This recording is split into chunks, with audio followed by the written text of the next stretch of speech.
You can't ignore taxes. Well, at least you shouldn't. But you can learn to coexist. Thomas Manetta has talked about his approach to overall investment planning, and today we'll focus on one stage of that process, income taxes. Thomas, this is a topic people love to hate. So how do you deal with it, and how has your key foundation of alignment been a factor? I think for most of my career, I also felt the same way about taxes. I felt like it was something I just had to deal with once a year, and it carried with it a lot of anxiety during that time.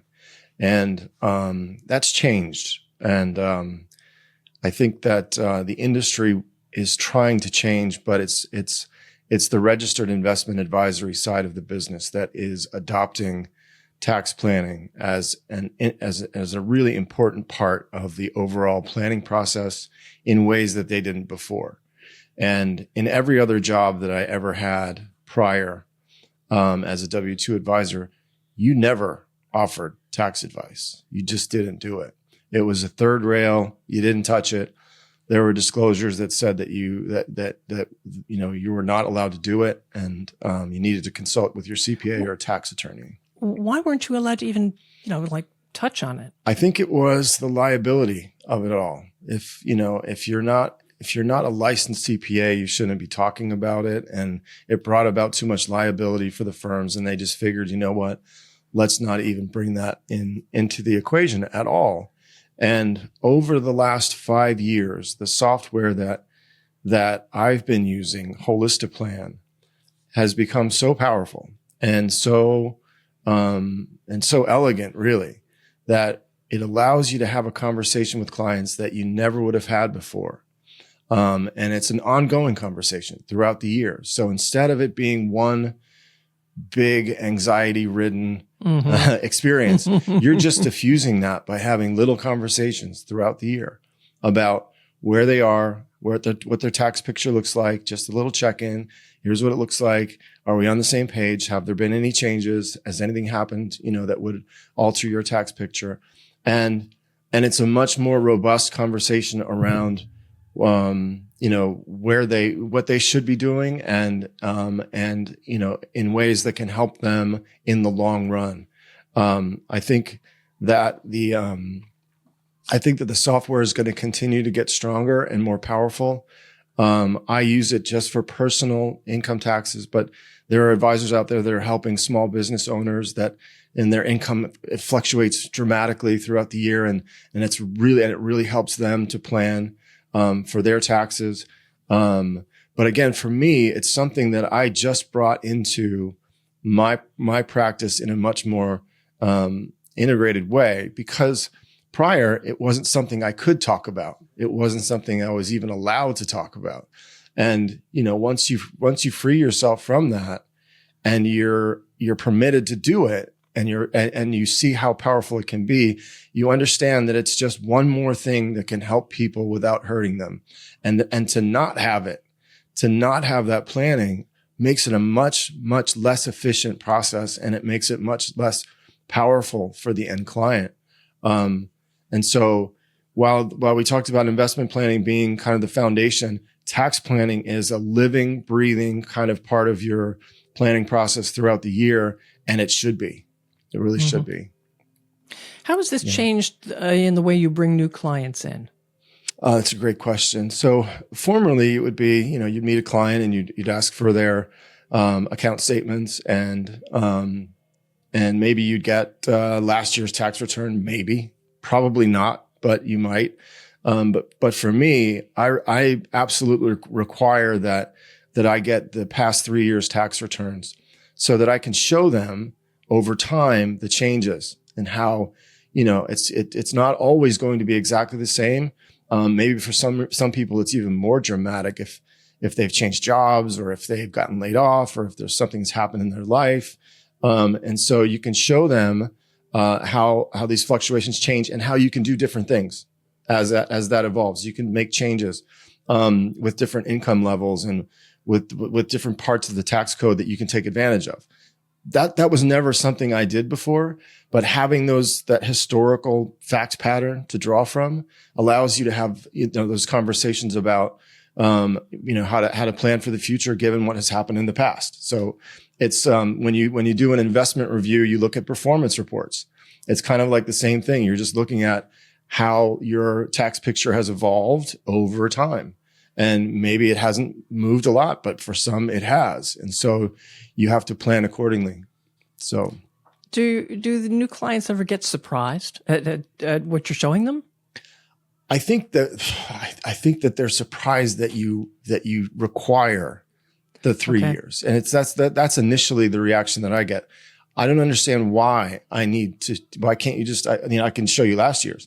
And again, that's when you really get to have that conversation about, we need to see what's happened over time, just like with everything else in the planning process. Your investments change, and so does everything else. And so your taxes change, and you have to make changes throughout the year so that when April comes, you don't have to deal with it all at once, Yeah. And you mentioned software. Do you see AI playing a role in any of this as we go forward? Just a techie question here. Yeah, it's a good one. I'm in my second semester of a master's in taxation program at Golden Gate University. And awesome. It's the first year that they're allowing students to use AI. And it's really fascinating because, last year, if you had used it, you could have gotten kicked out of school. That was their policy. And they've changed like 360 degrees, and now they allow it, except for on exams and, on quizzes. But for everything else, you can use it. And it's so powerful. It's so powerful, Patrice. It's amazing. And it's getting even more powerful, as things progress. And so to answer your question, I think that, and there's discussions about what happens to the IRS when they start to bring on AI agents, right? And they automate everything and it becomes more efficient, if that's even possible, because it's such a bureaucratic institution. But if that in fact does happen and you're becoming more and more automated through AI, well, why wouldn't that then permeate through what I'm doing on, with clients? And so what I think could happen is the whole income tax planning process could be automated. But for me, the software that I use could be integrated in-house at the custodial level, where you have not only the tax planning software, but the investment planning software, the financial planning software, the estate planning software, your bank account. It's all linked at one level, at the custodial level, and it's all talking to each other. That was my thought exactly. Right? All of these parcels talking to one another, all of these entities talking to one another. You wouldn't be able to hide anything. Right, but in a good way. Sure, that's true. In a good way, though. In a good way. But also in a good way, you wouldn't want to, because it would be a fool's errand to even try to. But what it'll allow you to do, it will allow you to have in real time. You'll see changes to all the other parts of your life in real time, and you'll see it on one platform. Yeah. Which will be so powerful for you, and you don't have to go to 4 different places, or I don't have to go to 4 different places. I can just see it. And you can do what ifs. What if this happened? Bingo, you get an answer. Right. So scenario analysis on a platform like that, where it's everything understands every other part, it becomes so much more efficient, rather than me going to 4 different platforms and trying to cross-pollinate all of those things into one analysis. It's all there. And I don't know how long that takes, but it feels like we're moving so fast. Yeah. And to know that, the graduate school program didn't allow it last year, and they've changed completely in 12 months, shows you how quickly people can change and adapt.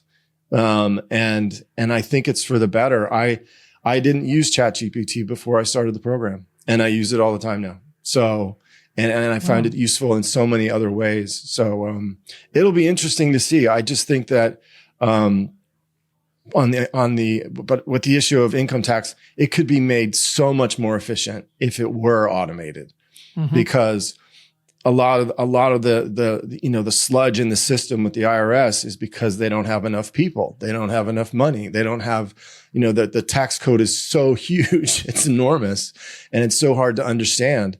So if that could be somehow rendered more efficient, I think it would be better for everybody, because it wouldn't be such a difficult thing a mess to get through, right? To navigate through. Yeah. Right. Yeah. Not just for you, but for your clients, because I'm sure a lot of them don't understand. I mean, when my taxes are done, I look at the final product and say, that's nice. Show me the line. Just show me the line. Do I owe or not? Right. Yeah. Right. But if you're having the conversation throughout the year, that feeling that you were that you probably just felt, you wouldn't feel that. You would say, no, I'm on top of it this year. I know exactly where I am. I know exactly what the number is already throughout the year as things progress. And so it's more of a non-event. You're just, you're either preparing to write the check or you're expecting a check. And, it's that simple. Yeah. Talk a little bit about the graduate program that you're in. So it's really interesting. I think that, I was attracted to it because I started doing more tax planning for my clients, and having had that experience prior where it was, that third rail that you can't touch and you can't do it, but now you can. And I didn't know about ChatGPT yet. So I wanted to make sure that I was as prepared as I possibly could be for, in offering tax advice, just shy of getting my CPA. And so far it's been an incredible program and, really interesting. And I just, and the people that are in it are really committed to a subject that I don't think I ever would have thought would be fun. Like taxes. No. I've never, ever thought that that's a fun thing to get involved with. But, I think the ability to help people is really exciting. And it's something that I didn't do before. And I know how much of an impact it makes on people. And then to know that you have this, this knowledge, this kind of background is only going to make it better for them. So, yeah. Wow. Okay. Tom, is there anything you haven't touched on here that you really want to make sure you do? I think that if you're working with an advisor that is not allowed to offer you tax planning, and I know that there are still legacy firms that are out there that for legal reasons, they can't do it. I think you need to have a conversation with them and you need to tell them that, this is an integral part of my life.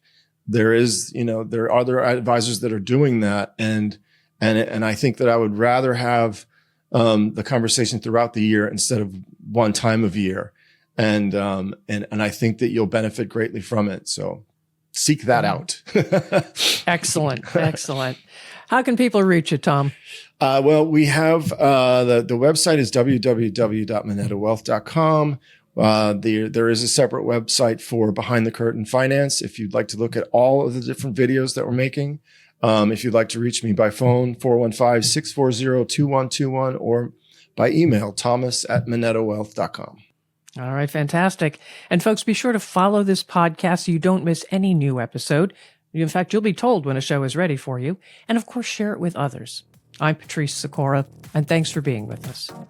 Thank you for listening to Behind the Curtain Finance. Click the follow button to be notified when new episodes become available.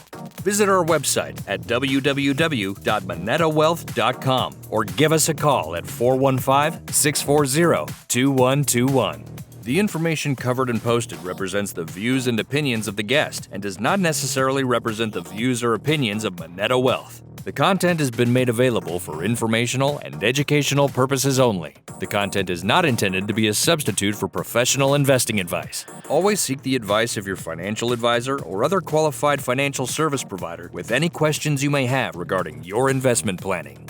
Copyright 2025. This content, which contains security-related opinions and/or information, is provided for informational purposes only and should not be relied upon in any manner as professional advice or as an endorsement of any practices, products, or services. There can be no guarantees or assurances that the views expressed here will be applicable for any particular facts or circumstances and should not be relied upon in any manner. You should consult your own advisors as to legal, business, tax, and other related matters concerning any investment. The commentary in this post, including any related blog, podcasts, videos, and social media, reflects the personal opinions, viewpoints, and analyses of the Manetta Wealth Management employees providing such comments and should not be regarded as the views of Manetta Wealth Management LLC or its respective affiliates, or as a description of advisory services provided by Manetta Wealth Management or performance returns of any Manetta Wealth Management investments client. References to any securities or digital assets or performance data are for illustrative purposes only and do not constitute an investment recommendation or offer to provide investment advisory services. Charts and graphs provided within are for informational purposes solely and should not be relied upon when making any investment decision.